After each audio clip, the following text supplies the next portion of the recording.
I'm a very close friend of Daniela and I'm a Montessori teacher in Lucerne in Switzerland. I studied the pedagogy of Maria Montessori in London. She is a very famous Italian pedagogue and you can be really very proud of having her as an Italian lady. I'm going to tell you something about her biography. Maria Montessori was born in 1870 in Chiaravella, close to Ancona. And some years later, they moved to Rome. Maria Montessori, already as a child, was a very, very intelligent person. And the father of her decided at that time to let her study as a teacher. That was the highest level a lady at this time could study. But Maria was very upset with her father and she decided by herself to study medicine.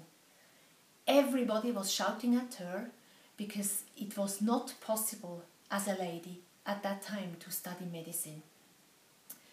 But shortly said, she started to study medicine and she was the first woman in Italy that at the end of 1800 has done has finished the studies in medicine with the best results from all the class. Then she went on first as a doctor, but at the beginning of the 9th century, of 1900, when the industrialization called many thousands and thousands of people from the landscape to the towns, Rome became full of people from the countryside, and there were a lot of slums growing around the city of Rome. So Maria Montessori was called first as a doctor to go and have a look at these children that lived in the slums, and many of them were very ill. But after a very short time, always having in mind that she was very intelligent and she was a very, very good observer, she recognized that these children wanted to learn something. They didn't have the possibility to go to school. They were hanging around in the streets. They were murdering, they were they did robberies, they did many bad things. And she thought, I have to do something. And then she started to collect these children in the streets together in little groups, and she started to observe if they had some opportunities and some skills to learn something. And after a very short time, she recognized that these very poor children that have never gone to school before were really hungry for learning something. They wanted to learn the numbers, they wanted to learn to write, to read, and to learn a lot about the world. And that was the beginning when she started to recognize and to understand that there is an inner movement of every child wanting to learn. That learning is not because we have to study at school, but every little human being, every child in the first years of his life has an inner urge, una volontà to study by themselves, to learn things. And that was the very, very big moment of her where she decided to turn all around, that she gave up from being a doctor and she started to work with these children in these slums. And in 1907 she built up the first Casa dei Bambini, that means the first little school for the little children from 3 to 6 years, and to teach them a lot of things. And that was the beginning of her new pedagogy that she wanted to build up. She recognized in this moment that she had a lot of work to do, a lot of observation to do, to understand more and more how children function and how children learn.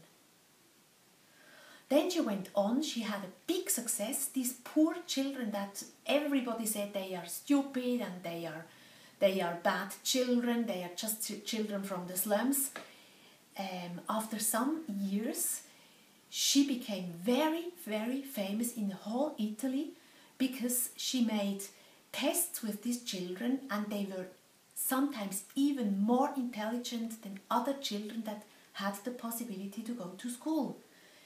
Because these children started to learn by themselves and Maria Montessori gave them just the help for how they could learn things. And she had a very, very big success with this Casa dei Bambini. And teachers from all over the world came to Rome at the beginning of the 9th century and they wanted to have a look if that was really true, what the newspapers told in England, in Germany, in Spain, all over Europe. So Maria Montessori became famous and she started to write books about what she did with the children, especially with these poor children, that they started to have, that they wanted to learn, that they were happy to learn. Because in other countries, children only learned because they had to, because they were under the pressure of the teacher. Maria Montessori went on, she became very, very famous. She started to make congresses in all over Europe until the beginning of the Second World War. Mussolini wasn't a friend of her because Mussolini wanted to be a dictator. He didn't want children growing up having their own opinions, thinking by themselves. He wanted that everybody made and did what he wanted them to do. So Maria Montessori had to escape. He followed her and he wanted her out of the country. He destroyed all the schools that at that time has been built in all Italy and even in other countries, even in Germany, Hitler, they killed all the schools down because they didn't want to have children that were individualists. Maria Montessori escaped to India. She asked for exile and she became a very close friend of Mahatma Gandhi. She worked with him together and she told him about the big success of the school system that she was building. And Gandhi was very, very interested. In fact, today there are still many, many Montessori schools all over India. They could remain there, whether in Europe. Now there are again many, many schools, but they were all built up after the big war in the, let's say, 50s and 60s until up to today. Maria Montessori stayed for more than 10 years in India, and 1949 she turned back to Europe and she lived from this moment on in Holland. Holland was very, very open for her ideas, and in Holland then in 1952 she died in Holland.